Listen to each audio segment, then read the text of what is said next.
Kalaté a besoin harmonie dynastie ma Kambweza. Merci beaucoup na meilleur chanteur du monde. Je l'ai dit, je le confirme. T'as l'équipe les pas trop Mbazati. Tembo écoute na formidable. Formidable ça album il y a le roi de la forêt. Tembo ngamoro na komi puis censuré par le roi de la forêt, orienté par le roi de la forêt. J'étais seul souvent, mon cœur assombri. Mais depuis que j'ai connu Genzinga dans ma vie.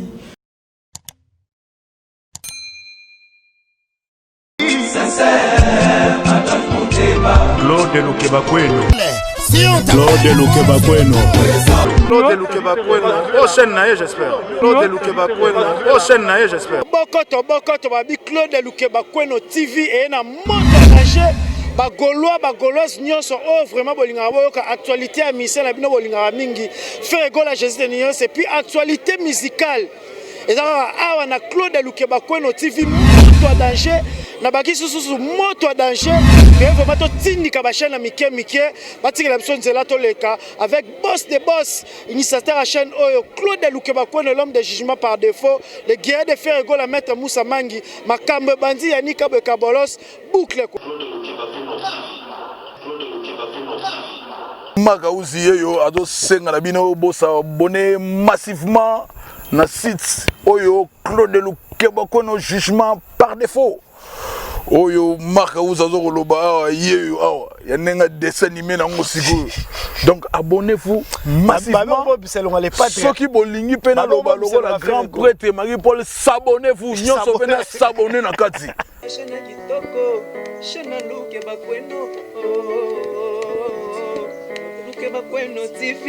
Mbote na bino balandi ya Claude Lukebakweno TV na bike bozali ebele partout dans le monde oyo bolingara faire égol à Jésus de Nyons les padres bolingara pas mbaté parce que à celle rabino musala comme il se doit boza vraiment ebele par ses esprit Kalaté a besoin harmonie dynastie ma Kambweza. Bon s'abonner à na Claude Lukebakweno TV ba bi chaîne na bino wana par rapport tozana tozo frapper ba yuma tozo beta ba yuma bazo beta ma lokola l'état zate. Merci beaucoup na meilleur chanteur du monde. Je l'ai dit, je le confirme. T'as l'équipe les pas trop Mbazati. Boucle. Le souci toujours de vous égayer, de vous divertir les lots. N'aimez parfum d'hiver avec lui. Tout cela de tuer des rien concernant Nzembonae et puis concernant groupe cher Oyo Azaliko évolué. Il y a boss de boss Igo de la Forêt. Notre éveil. Donc voilà. Et j'ouvre cette émission avec mon invité parfum d'hiver que je salue. Bonjour mon frère. Bonjour Kabolos, bonjour le big boss, le roi de la forêt. Moi c'est Déchima Pata, la maman d'Exaucé de Glady. Bonjour Nabandego tout, au Balingara parfum d'hiver, le fils du roi, l'homme des 100 conquérants. L'homme des 100 conquérants. Merci beaucoup. Vous avez belé, nous luttons, vous avez belé. Erna lancé que nous avons bino parfum d'hiver. Vous pouvez savoir mituna na bino, le love matozana parfum d'hiver to solanay. Mingi le autres a stationné dans Nzembonae single oyo vraiment non peut sortir ses félicitations. Ça t'es pas à pembeni vraiment tous à la cas surtout biso bah tout ça chronique musicale toyo kaka 2h 3h toyo kanani akosi ndana mbia solo. Mais félicitations l'hiver Nzembonae sans conquérant dans les bons sur tous les plans. C'est un rôle babongo clip chant texte. En gros, parce que l'émission vraiment les a dédié à Nzemboana. Nzemboana, pésu ango parolier au sombaki, yemo vient avec Igo de la Forêt, m'tapé ça que ango ou soit ou t'es non pas vient avec DJ Lacoste ou soit comment? Ouais, Kabolo, ça peut si Amazon nous lit la fierté de l'armée congolaise, moté, nabi les aïe émission ande osela. Donc Nzembo, tant on a continué 2 mois après formation accélérée le big boss sur le roi de la forêt. Abisa yé na mekaka. Et absingal loko mekaka nende na mekaki Nzembo wana ça là y plaisir. Absingal c'est très bien. Nzembo écoute na formidable. Formidable ça album il y a le roi de la forêt. Oyo na zoaki chance. Parmi les gens qui chance, il y a signé titre na kati. Ils ont Nzembo pinanga mona komi du début à la fin.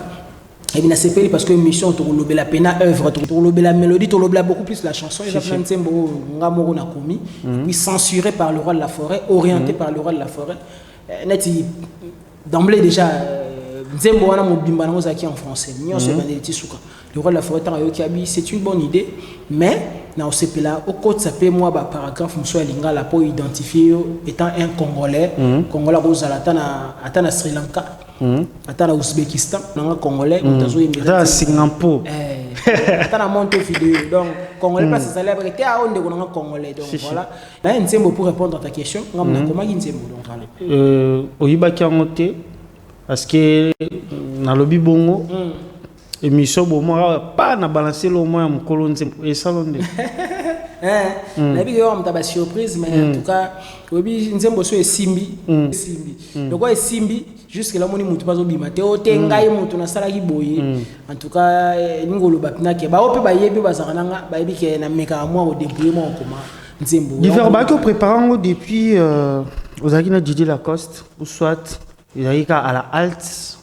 au commis na maison mère do bandi projet wana bon en fait nzembo ngana meka déjà mon comment na meka déjà mon dans na ki na kulutu na ngai na comment pe déjà ba nzembo mo ebele pe bayoka na comment et na meka déjà au comment parfum d'hiver il y a Didier Lacoste déjà avant tout na question c'est vous garder la bonne relation parce que tu as eu un monsieur bino ba traiter rabi ba taxe rabino d'ingratitude est-ce que vous avez entretenu une bonne relation avec l'ancien patron de Didier Lacoste avant toute la question. Bon, on a la pragmatique, donc tout l'a raté. Donc, pourquoi il y avait eu beaucoup de quoi? Quand on a ces destinés qui sont des maisons mères, Kulu tu n'as pas poto, donc il y a une poto. Quand il y a des 200 ans, il y a des syndicats qui ont été pour les modèles de 50 ans, le roi de la forêt a danger. La forêt a danger. Donc, le roi fait un peu de bon, donc il faut qu'il y ait et voilà, mais tu gardes la bonne relation. Tu as bien été pour la télé, tu as bien été pour la son ou ta foi, mutu. À ça là, tu es baillé. Mais je peux non, mon appel te répondre. Et ça peut-être éducation car. Éducation car tu ne répondras jamais. Surtout à finga, tu as déplacé bas mot. Parfum d'hiver, il y a ancien groupe Ozaki. Na parfum d'hiver, il y a Lelo. Yomoko. So mitana qui tala tala boue.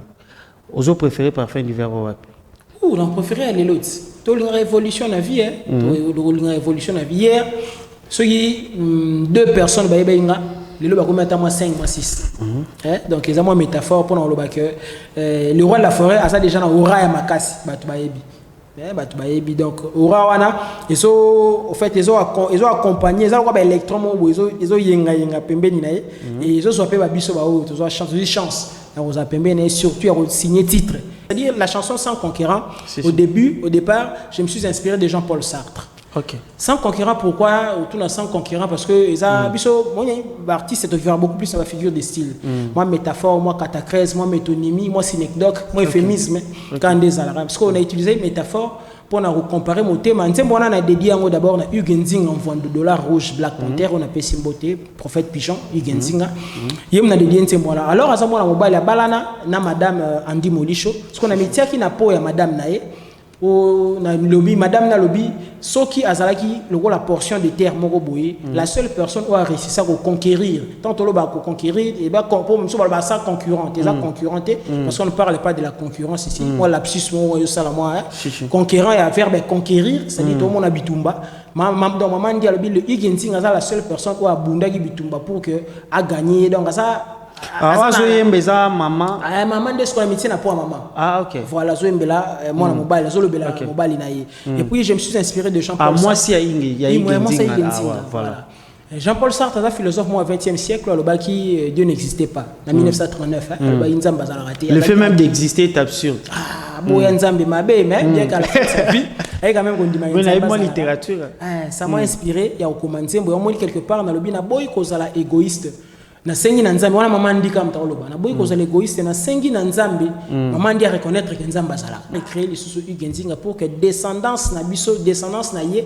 va bénéficier na ba bien faire Ugenzinga mutu mo bisinga bi lobika descendance na pour na descendance biologique kakate pourtant to commencer mbo to na moi ebele ya koloba kabelos mais to za buter na moi minutage otala nzembo foza moi 4 minutes moi 5 minutes parce que qu'il est lopé les capés dans la chaîne étrangère ni dans un monde dans la trace africaine rien à dire et là on y mon a kata vie parce que tu dis Alexa va faire Egola la Lacoste époque na binopé et là on nous mona katina et ça la kazala kaka azala na actualité parce que ben là ba tu vas ça la différence entre na papa chéri yoza pembe na e et là on est de particulier na motema morobo parce que ko ça la boy na musicien tout le monde en kala yé moko mona ça clip avec envie et puis au monde que Chiko Bima qui peut le dans la pesi au pesi misenze boutique na propre sort na et moi ça la promotion souka non bon ma qualité c'est moi belé s'il faudrait que n'ait épinglé timoko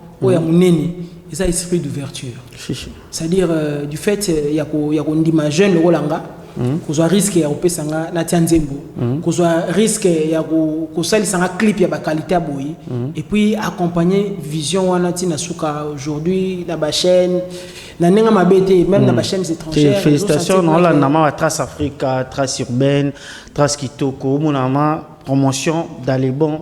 Donc, au sentiment qu'il y a des albums, il y a bien Pébimi. Parce que Nzembo pèse bien. C'est pas qu'il y a favoritisme, parce que Nzembo méritait. Nzembo méritait parmi. Ouais, voilà. Méritocratie peut jouer. Préparatif déjà dans les bons. Ouais, préparatif en tout cas dans les bons. Mardi, mercredi, jeudi, tout ça, on a coulisses dans la 14e rue. Quand on a un bon spectacle à Chitimba, parce que vous avez 3 ou 4 ou 5 fois plus que ça. Parfois, qui m'a dit? Quand on va la maison mère, on va payer de la confiance. Parce que tu habites au coup à la maison mère, mais quand même, on va payer confiance. On a besoin de parce que maison mère, il va bon chanteur, un chanteur va respectuer, vraiment félicitations. Puis tu sais parler, tu sais t'exprimer à la télé. Est-ce que ça va pas citer? Nazara très ambitieux na vie nanga. Donc nga pena fona sa carrière. Mais nous sommes dans la mise en évidence donc qui vivra verra. Qui vivra verra. Qui vivra verra. Mais le 12 juin Zénith de Paris et puis Kalamine pété la Zamba deawa la Zamba playa dende ba mesana roya. Kalate. C'est ça la biso bien toujours on maningi zalaka neto mesana na ninga idéologie mais parfois d'hiver soko yembité yebika kinoiserie kino da moi teti toi misa studio boyna boy ngana yebna wano misa studio ti avant de chiter parce que au chiter au pesama programme nous sur ça la boy petit programme na ba répétition ni mais en français parce que na sepela na taille pas mère na mamile là je salue mon avma tu as tous les atouts hein bon bien ngamoko na parfois au bout de la place ba tu va il y a sans karaté boy na ninga système entre guillemets c'est trop soit moins stressé parce que trop na en souka ma vie était sans toi comme un nuage gris j'étais seul souvent mon cœur assombri. Mais depuis que j'ai connu Genzinga dans ma vie, motema nanga est comme un temple à bonheur. La kisanganzela nalanda kaya natambola pene na yo sans m'éloigner d'un pas. Habité na olinga de na ipsekio tout ça moi j'ai mon boé ta la caméra na yo au plus c'est que information na vu que partout ne vient absolument igualingara il y a lingara batamaeli mais dans la langue de Molière au plus ça mabiso programme Zénith ba répétition et puis profite chiter na mabanga na pongana na des annonces. Ah d'accord, merci beaucoup. En tout cas, c'était déjà un réel plaisir pour moi de me retrouver sur ce plateau de Kinactu TV. J'ai l'habitude en tout cas patron de ma bouche à l'Omalish. En tout cas de suivre cette chaîne même à la maison chez moi. Donc il y a ici en tout cas il y a la qualité et tout même quand vous regardez les images, c'est vraiment impeccable.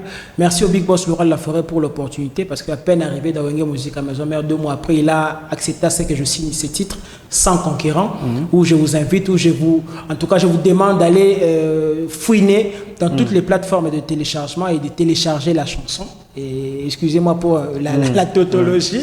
Donc voilà, on est là chaque mardi, mercredi, jeudi, nos séances répétitives quelque part à Limité 14e rue et bientôt la Zamba 2 parce que vous avez connu la Zamba 1 qui n'existait plus mais bientôt là la Zamba 2. Toujours à Kassavoubou. Oui, quelque part à Kassavoubou, voilà, quelque part à Kassavoubou. Il y a l'événement qui est en train d'être, n'est-ce pas, élaboré ou préparé. C'est le 12 juin 2021. Nous sommes déjà en 2021, le 12 juin, au Zénith de Paris. Pour la 5e fois, Laurent Laforêt sera là. Déjà, il a cette maîtrise des salles mythiques. Donc, pour la 5e fois, Laurent Laforêt sera au Zénith de Paris le 12 juin.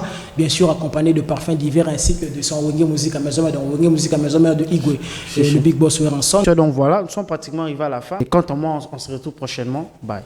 Merci beaucoup. On est parfum d'hiver. Il y a un musicien intelligent parce que Bana Wenge toujours uni.